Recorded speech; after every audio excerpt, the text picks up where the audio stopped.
네, 하반기 시장 고민이 많을 때마다 굉장히 든든한 게스트분이 오셨습니다. 저희 삼프로TV 이코노미스트 김한진 박사님 모시겠습니다. 안녕하십니까, 박사님? 네, 안녕하세요. 네, 저 사실 박사님께 듣는 시험관 요즘 굉장히 의존하고 있거든요. 네, 너무 든든한 말씀 감사드리고, 고맙습니다. 네, 아마 오늘이 좀 시장에서 변화가 약간 있는 것처럼 느껴지는 생각보다 좀 강한 반등의 시장 약간 의아한 분위기인데 뭐 오늘의 시장 박사님 관점에서 어떻게 보시고 계신지 궁금합니다. 네, 뭐 2주 전에 출연했을 때도 말씀드렸듯이 금리가 안정되면 뭐 연말에 조금 그래도 주식시장이 기대 언덕이 있을 거다.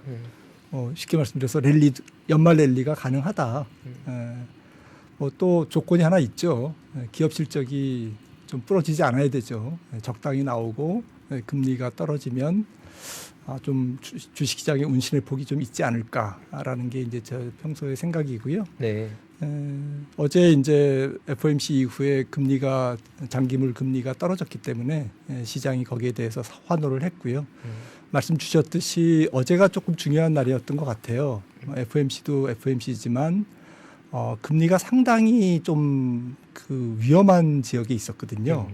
여기서 만약에 더 올라가면 정말 뭐 조금 수급적으로 한번 뭐 그렇죠. 이렇게 공매도를 했던 세력들이 수급적으로 다시 또 되짚어 또 파는 다시 이제 거꾸로 이제 다 팔아야 되는 이제 그러한 좀 4.8, 4.9 이게 굉장히 좀 어려운 지점이었는데 어제 한 11bp 이상 떨어지면서 조금 한숨을 돌리게 만드는 그런 상황이 장면이 연출됐습니다. 네. 사실 저도 요즘 고객분들께 시장 어떻게 봐야 되는지 계속 질문하시면 제가 사실 박사님이 해주신 말씀 귀담아 들었다가 그걸 그대로 되풀이하고 있어서 네, 너무 감사드리고 감사합니다. 저희가 금리 전망에 관한 건 사실 2주 전에 박사님께 또 디테일하게 여쭤봤던 것 같고 오늘은 저희가 어떤 부분을 좀 깊게 살펴보면 좋을까요? 네, 뭐 항상 뭐 매크로 하는 사람들이 관심이 있는 거는 뭐 3개월, 6개월 후에 매크로 어떻게 될까? 만약에 그걸 알 수 있다면 뭐 정말 편할 거예요. 네. 뭐 주도 나올 거고 거기서 뭐 경기 베타 높은 애들을 사야 될지 피해야 될지 뭐 이렇게 좀 전체적으로 좀 정리가 되지 않습니까? 네. 3개월, 6개월 후에 매크로. 이게 뭐 지금 시점에서 또 연말이고 또 한 3개월 후에는 또 해가 바뀌니까 더 중요하죠. 네. 두 번째는 모두에 말씀드렸듯이 이제 금리가 안전지대로 가고 있는데 과연 이제 증시가 뭐 거기에 계속 화답해 줄까? 네. 그리고 금리는 정말 지난주에 출연했을 때 한 4.0까지는 뭐 떨어질 것 같습니다. 우여곡절 끝에 이렇게 말씀을 드렸는데 좀 과연 그렇게 떨어질 건지 다시 한번 점검을 해볼 필요가 있는 거고 네. 마지막으로는 좀 말씀드리고 싶은 게 한국 주식이 왜 뭐 최근 미국 주식보다 상당히 좀 약할까? 빠질 때는 뭐 더 많이 빠지고 올라갈 때는 조금 뭐 엊그제는 이제 좀 다른 모습을 보였지만 네. 아무튼 뭐 좀 이게 경기랑 어떤 연관이 있을까라는 것을 조금 살펴볼까 합니다. 네. 그러면 오늘 기대되는데요. 그러면 일단 미국 경기가 메인이 될 텐데 뭐 어떻게 시작하면 될까요? 예, 뭐 그 바쁘신 분들을 위해서 제가 이렇게 중언부언 안 하려고 요점을 정리해 왔습니다. 최고입니다. 이거 딱 캡처하고 네. 읽어. 네, 주시죠. 그래서 이제 뭐 바쁘신 분들은 이제 저녁 식사하시라고. 네. 예, 좋네요. 미국은 내년에 가벼운 경기 침체로 저는 일단은 보고 있고요. 그리고 첫 번째로 세계 경제의 세 가지 특징이 지금 존재하고 있는 것 같아요. 첫 번째는 제조업단이 부진합니다. 그리고 두 번째는 제조업단이 부진하기 때문에 무역이 부진해요. 교역이 부진합니다. 이게 지금 반도체 주가가 헤매는 이유이기도 하거든요. 네. 뭐 오늘은 올랐습니다만 세 번째는 금리가 이제 조금 높은 영역대에서 머무니까 이 부채 조정 압력이 되게 커져 있습니다. 이 부채 조정 압력이 커지다 보니까 지금 곳곳에서 지금 문제를 일으키고 있거든요. 가장 대표적인 게 중국의 부동산 개발 업체들이죠. 예, 이게 금리가 낮다면 아무 일도 없었을 거예요. 근데 이게 중국 문제만이냐? 이제 그런 건 아닌 것 같고요. 이게 세 가지 경기 특징이 있습니다. 매크로에. 그래서 첫 번째 세 가지 특징에서 우리가 생각할 거는 미국 경기가 언제 저점을 찍느냐, 혹은 그 저점을 찍을 때 모양이 정말 좀 고약하게 찍을 거냐, 정말 뭐 분기 성장률이 마이너스가 나온다든지 이렇게 되면 시장이 충격을 입을 게 뻔한데, 제 결론을 말씀드리면 서비스 중심의 미국 경제마저도 지난 3분기 4.9%가 피크다라고 저는 보고 있고요. 그리고 저점은 뭐 확언하기는 어렵지만 뭐 제가 뭘 알겠습니까마는 한 내년 2분기가 저점이 아닐까. 그리고 내년 전체 성장률은 올해 한 3.3% 이 정도 나올 것 같은데 굉장히 높죠 올해. 내년에는 한 절반 정도, 한 1.5%. 1.5%면 어제 파월 의장이 그 잠재 성장률을 언급했습니다. 장기 추세 성장률을 2%로 좀 올라온 것 같다라고 어제 얘기를 했어요. 네. 기자회견 아마 질문 중에 나왔던 것 같은데, 그러니까 잠재 성장률을 약간 하회하는 정도의 경기 침체가, 경기 위축이 내년도 있을 것 같다. 그러니까 2분기가 만약에 저점이라면 1분기 주식시장이 좀 안 좋을 거고, 통상 한 3개월 전에 주식시장이 안 좋으니까. 네. 그리고 뒤로 가면서 조금 주식시장이 살아나지 않을까, 이렇게 매크로만 보면 이제 그렇게 예상할 수 있다는 거죠. 물론 단편적으로 얘기하는 건 좀 그렇지만. 네. 두 번째는 근데 미국이 1.5가 나오면은 우리나라는 더 깊을 거 아니에요? 그렇죠. 내년도도 우리나라 경제 성장률은 올해 1.4 뭐 나올까 말까 지금 그러고 있는데, 내년도에도 거의 비슷할 거로 저는 생각을 합니다. 그럼 미국이랑 비슷합니까? 우리나라? 기본 성장률이 있으니까요. 아. 잠재 성장률이 우리나라는 조금 있기 때문에. 그럼 좀 다행이네요. 네. 뭐 비슷하게 성장할까 이렇게 생각을 합니다. 네. 그래서 10년물 금리도 그래서 좀 내려간다라고 저는 보고 있는 거고요. 내년 2Q가 만약에 GDP가 툭툭툭 떨어지는 뭐 4Q, 내년 1Q 이렇게 떨어지는 분위기라면 내년 상반기 10년물 국채금리는 3.8에서 한 4.0 정도 저점을 찍지 않을까. 뭐 채권 가격으로는 고점이겠죠. 그리고 중장기로는 한 4.0에서 5.0 변동 이렇게 저는 보고 있고요. 환율은 내년 상반기까지 DXY 달러 기준으로 한 105에서 한 110 정도까지 열어놔야 되지 않을까. 원달러는 1,420원 정도, 1,400원대 초반. 왜냐하면 경기 침체로 향해 가고 있기 때문에 한 번 더 달러 강세가 있을 거다. 저는 이제 그렇게 생각을 하는 거고요. 두 번째 큰 꼭지에서는 금리가 안전지대, 세이프존으로 내려오면, 위험존에서 세이프존으로 이렇게 내려오면 금리가 주식시장이 공포감에서 일단 벗어날 것 같아요. 네. 지금 장면이 그런 거죠. 어제장이.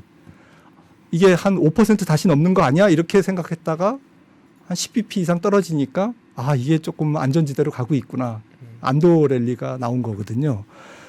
그래서 하지만 실적 모멘텀은 앞서 말씀드렸듯이 경기가 내년 2Q까지 조금 내려간다면 기업 실적도 그렇게 뭐 요란스럽지는 않겠죠. 물론 이제 경제 매크로보다는 조금 기업들의 실적이 그렇게 나쁘게 나오지는 않겠지만, 그래도 기조는 역시 좀 하향 기조일 것 같거든요. 그러니까 내년도 S&P 500 기업의 EPS가 최근에 보면 1분기도 한 12% 증가율로 YY로 이렇게 보다가 한 10%로 한 2%포인트 떨어졌고요. 내년 2분기도 뭐 조금 한 1, 2%포인트 지금 EPS 전망이 지금 약간 하향 수정되고 있거든요.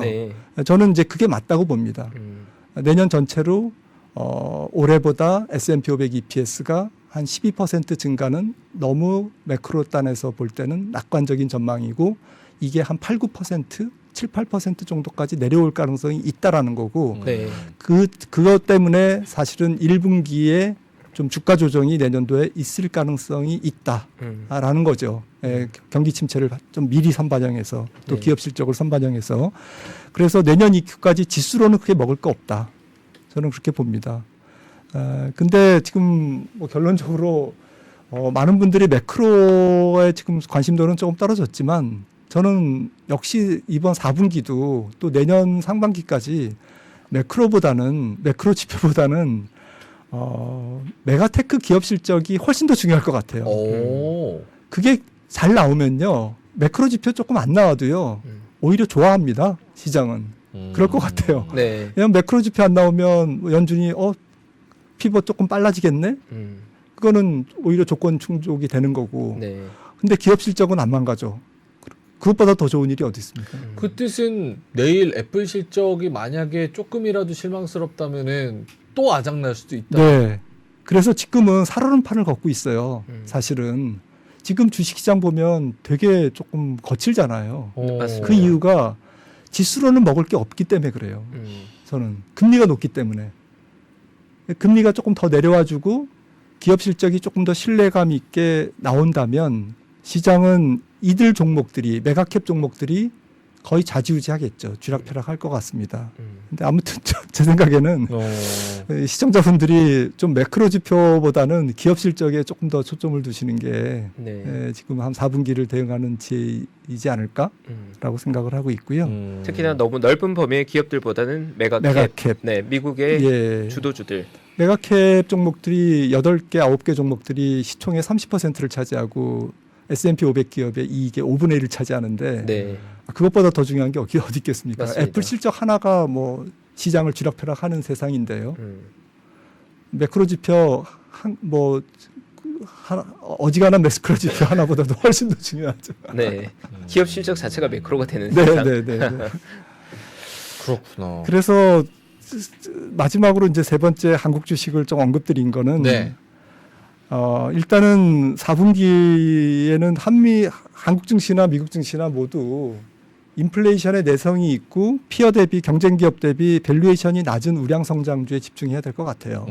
그러니까 지수로는 크게 먹을 게 없다라고 말씀을 드렸는데 만약에 제 의견이 맞다면 이거는 이제 글로벌 매크로가 제조업단에서 부진하기 때문에 우리나라 같이 수출로 먹고 사는 기업들이 국가의 주식들이 혹은 기업들이 크게 별 볼 일이 없다라는 거고 반도체도 감산 효과가 나오면서 하단은 지지하고 있겠지만 메모리 가격이 조금 위로 강하게 슈팅하는 그런 장면은 내년 2분기가 지나야 된다라고 저는 보고 있거든요. 네. 이건 뭐 제가 반도체 전문가가 아니기 때문에 그냥 이코노미스트로서 그렇게 봅니다.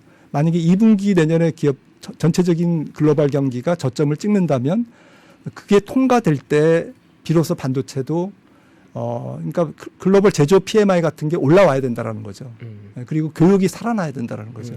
그러니까 뭐 데이터 센터도 있지만 사실 광범위한 조금 랩탑이라든지 핸드폰이라든지 이런 거에 내구재 소비가 조금 증가해야 되잖아요. 그래서 제조업 경기가 살아나야 되는데 그 시점이 내년도 2분기라는 조금 거기를 다리를 건너야 된다. 네. 이제 그렇게 좀 저는 생각을 합니다. 네.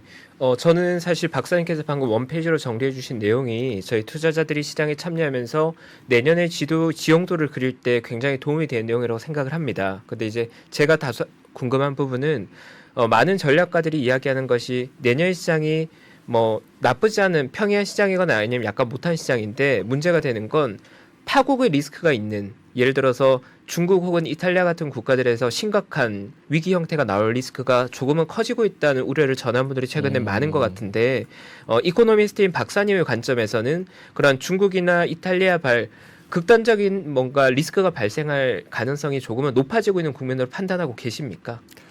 저는 그렇게 안 보고요. 네. 큰 리스크는 없을 거다라고 조금 조심스럽게 생각을 합니다. 그 이유는 그래도 미국 경제가 지금 다른 나라 경제보다 기울어진 운동장으로 조금 뭐 이런 표현은 그렇지만은 얄밉게 혼자 좋잖아요. 네. 그런데 그게 다행이다라고 생각을 합니다. 미국이 버티고 있기 때문에 네. 그래도 글로벌 총수요가 버티고 있는 거고 그게 비록 다른 나라는 좀 약간 고통으로도 다가오고 또 미국만 좋고 다른 나라는 조금 안 좋고 또 인플레이션에 대한 내성도 미국은 조금 내성이 있고 다른 나라는 내성이 좀 약하고 우리나라 같이 그렇지만 그래도 미국 경기가 지금 그 3Q에 고점을 찍고 내려가기 때문에 글로벌 금리를 끌고 내려가는 바람에 그 바람에 전 세계의 어쨌든 부채 조정 압력 그리고 금융시장의 경색, 신용 경색 이런 부분들이 조금 이번 3분기로 피크아웃 되지 않았냐. 만약에 여기서 국채 금리가 5%를 넘어서 정말 뭐 누구 말대로 5.5, 6%, 7% 가면 제 생각에는 안 터질 나라가 없습니다. 네. 그건 완전히 그림이 좀 달라진다라고 생각을 그쵸. 하거든요. 그래서 굉장히 저도 지금 10월 달에 금리를 굉장히 중요하게 보고 있는데 네. 다행스럽게도 매크로가 좀 내려가네. 미국 금리가 내려가네. 전 세계 표준 금리가 내려가네. 이 부분이 그래도 부채가 없어지는 건 아니죠. 쌓여 있는 부채가 없어지는 건 아니더라도 그래도 시간을 두고 질서 있게 조정할 수 있게끔 만들어주는 공간을 에어 포켓을 만들어준다라는 거죠. 네. 네, 그런 측면에서 저는 큰 위기는 없을 거다라고. 근데 생각합니다. 궁금한 게 지금 미국은 내년 가벼운 경기 침체라고 말씀을 하셨고 유로존은 최근에 나온 GDP 마이너스 0.1.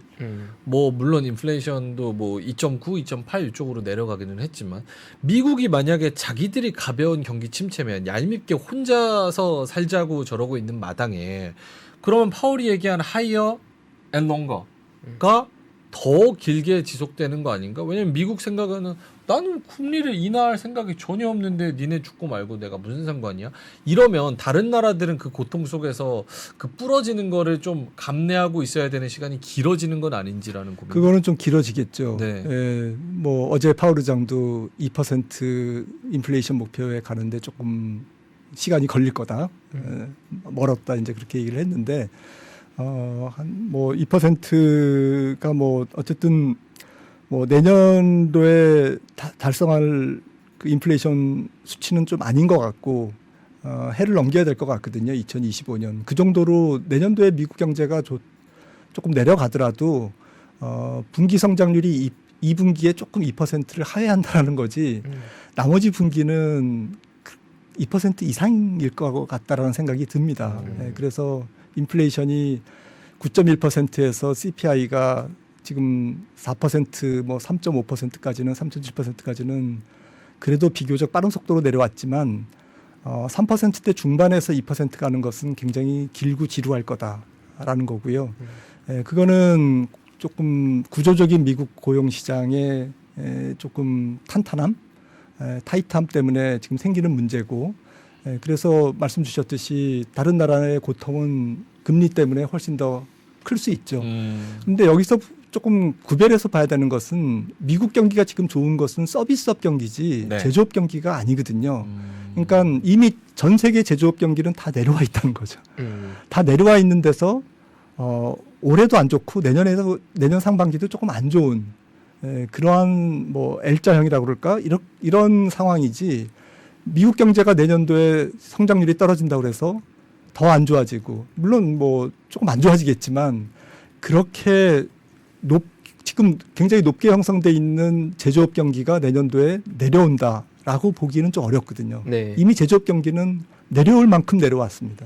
그래서 교육 증가율이 훨씬 굉장히 지금 낮은 거고요. 지금 보시면 PMI를 보시면은 이 서비스만 지금 높잖아요. 제조업은 지금 여기 있잖아요. 이게 글로벌 PMI입니다. 전 세계 PMI요. 그런 거고요. 교육이 마이너스 8.1 찍었지 않습니까? 네. 그러니까 이게 지금 계속 내려오고 있는 거예요.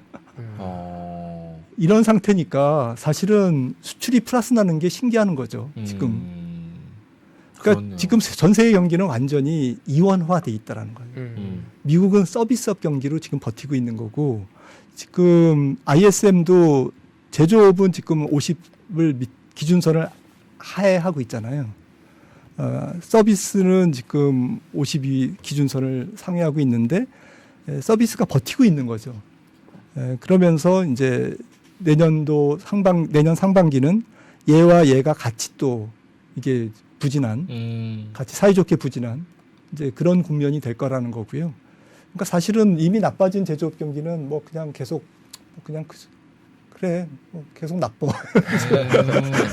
감동을 못 주는. 네.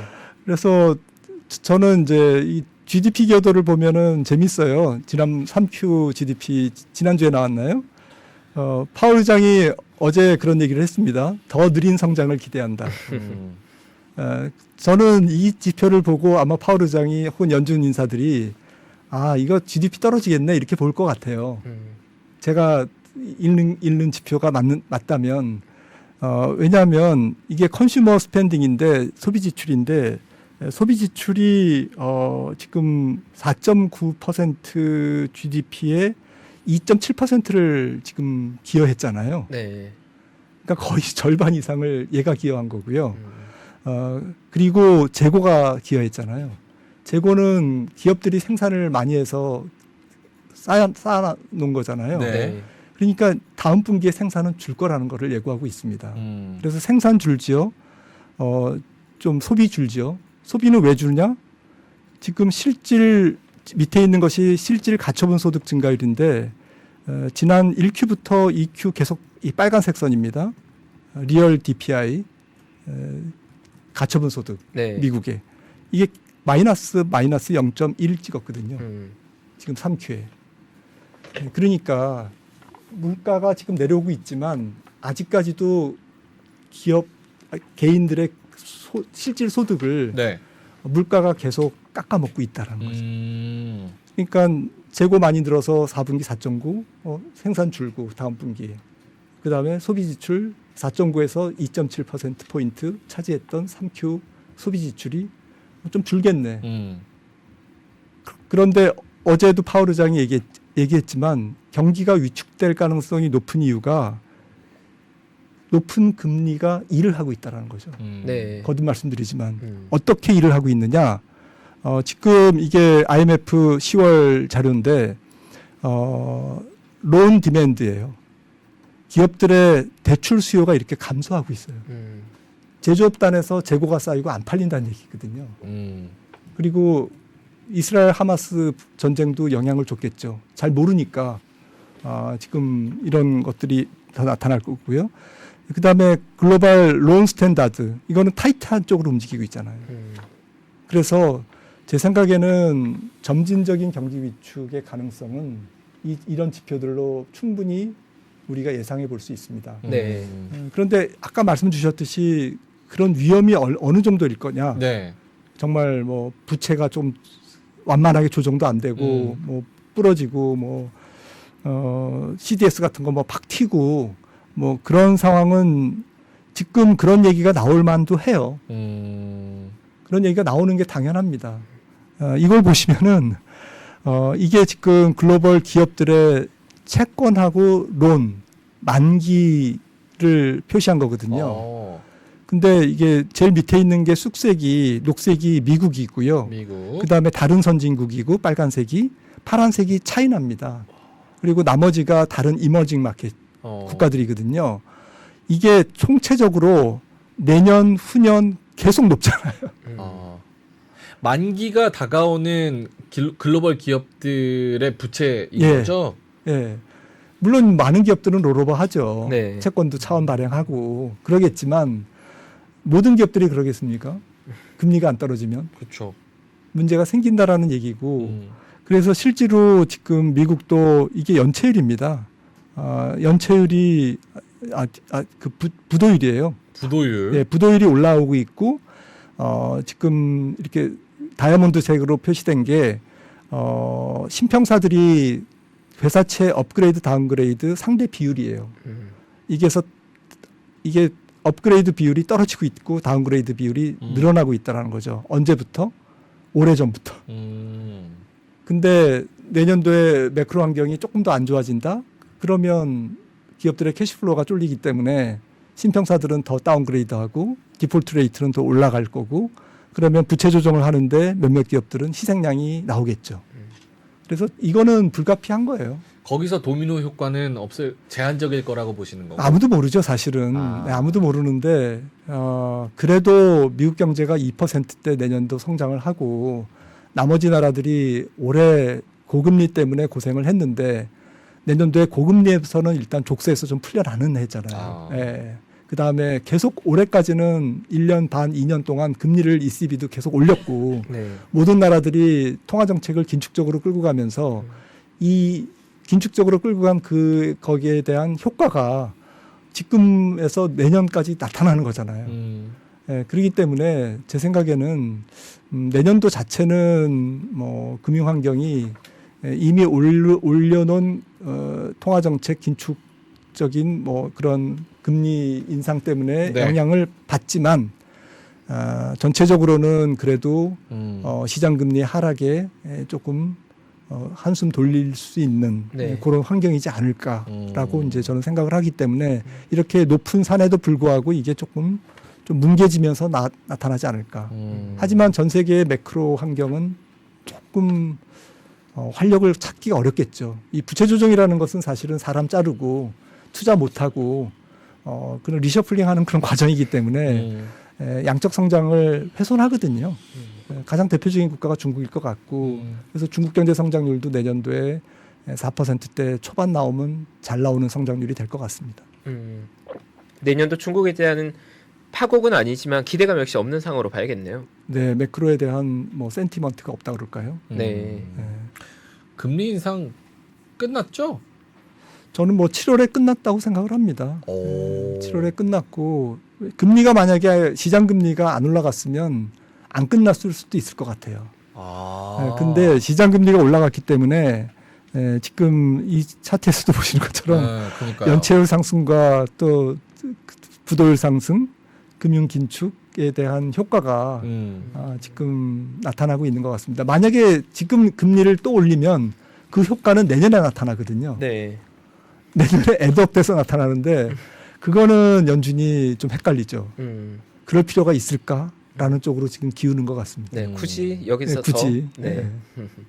근데 여기 지금 갖고 오신 이 PPT 차트에서 금리 인상 시차는 있지만 결국 경기 침체로 이어지면 8페이지 있잖아요. 네. 아까도 마일드한 그런 경기 침체 소프트 랜딩으로 갔다가 나올 것 같다라고 말씀을 해주신 부분에 있어서 사실 경기 침체라는 교과서적인 데피니션 자체는 마이너스로 2분기 이상. 근데 내년도도 아까 1.5% 플러스 정도로 보신다고 하면 한 2분기 정도 가요. 네. 가장 낮은 성장.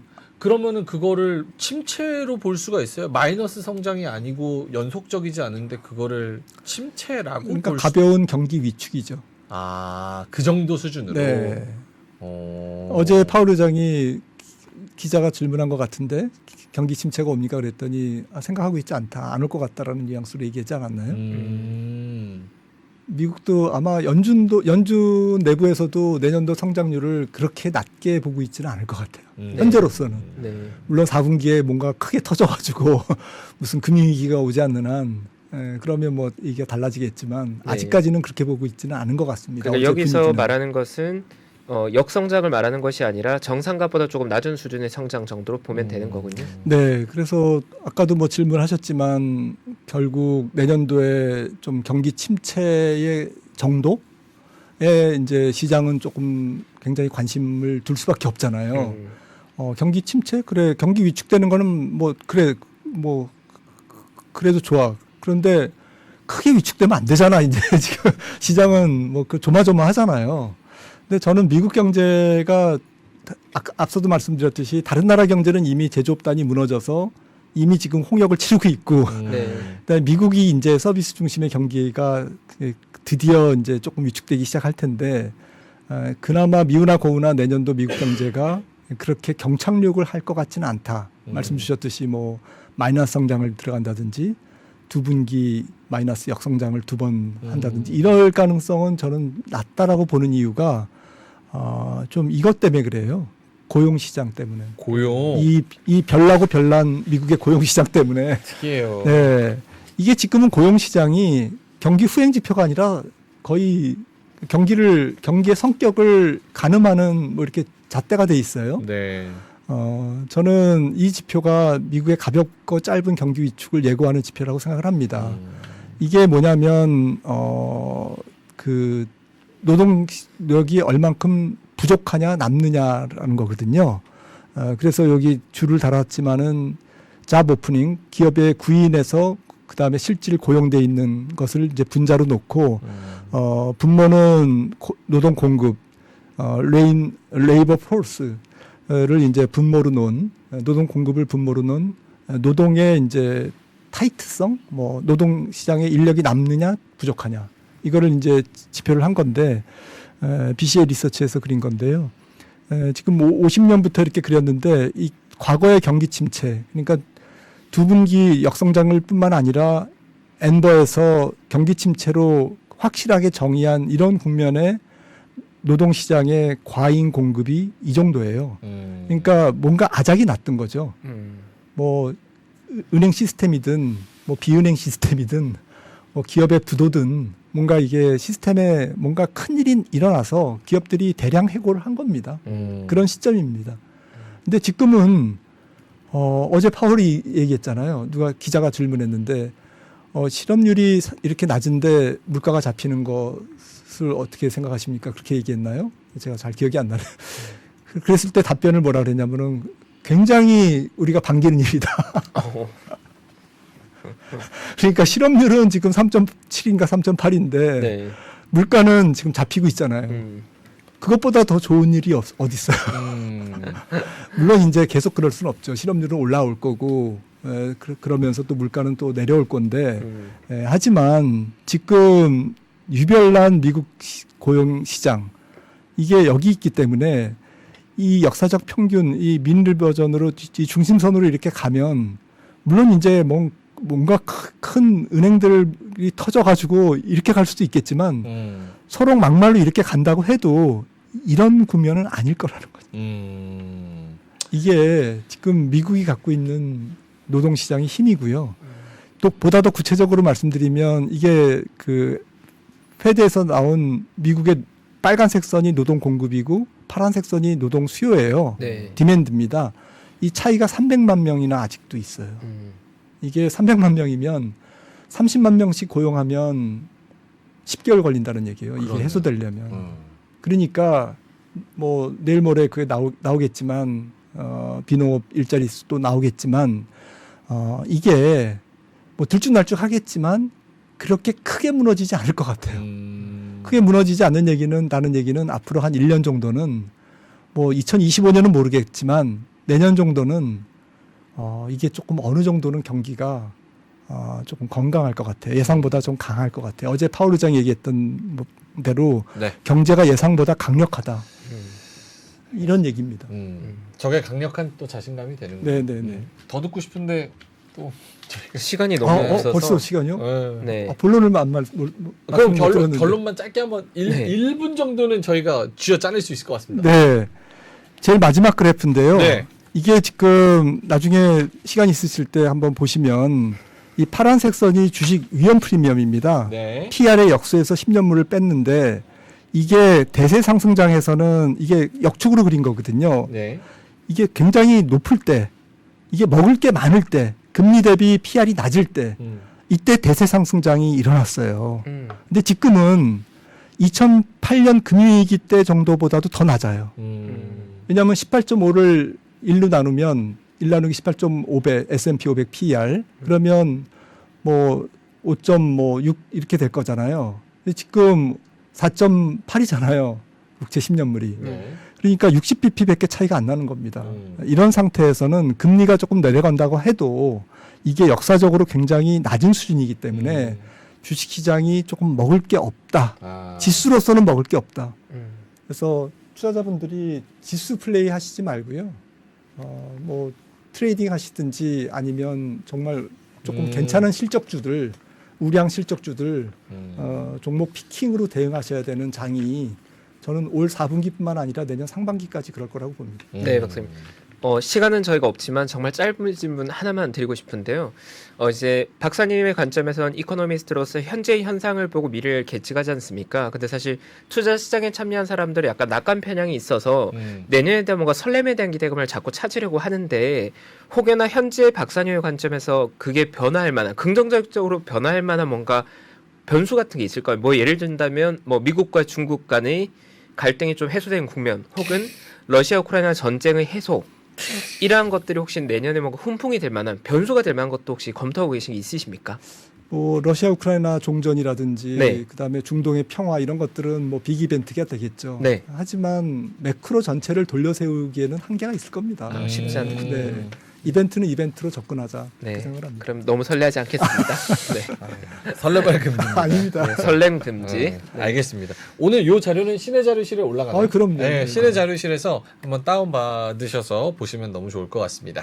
자, 그러면 심층 인터뷰 오늘 3프로TV 이코노미스트 김한진 박사님과 함께했습니다. 고맙습니다. 네, 감사합니다. 감사합니다, 박사님. 외환위기 오는 거 아니에요? 금융위기 오는 거 아니에요? 이런 질문들을 좀 굉장히 많이 받았었습니다. 탐욕이 되게 강했을 때 위험자산으로서의 극단적인 쏠림이 나타나고 공포감이 극에 달했을 때 안전자산으로서의 극단적인 쏠림이 나타나거든요. 과거의 일이 미래에 똑같이 일어난다 이건 아니지만 그때 당시에 위기 상황에서는 어떤 공통점들이 있었는지를 보면서 우리가 대비를 하는 방법도 고민해 볼 수 있고요. 과거를 제대로 이해하는 순간 위기의 실체가 드러납니다. 오건영의 현실 경제 이야기를 서점에서 만나보세요.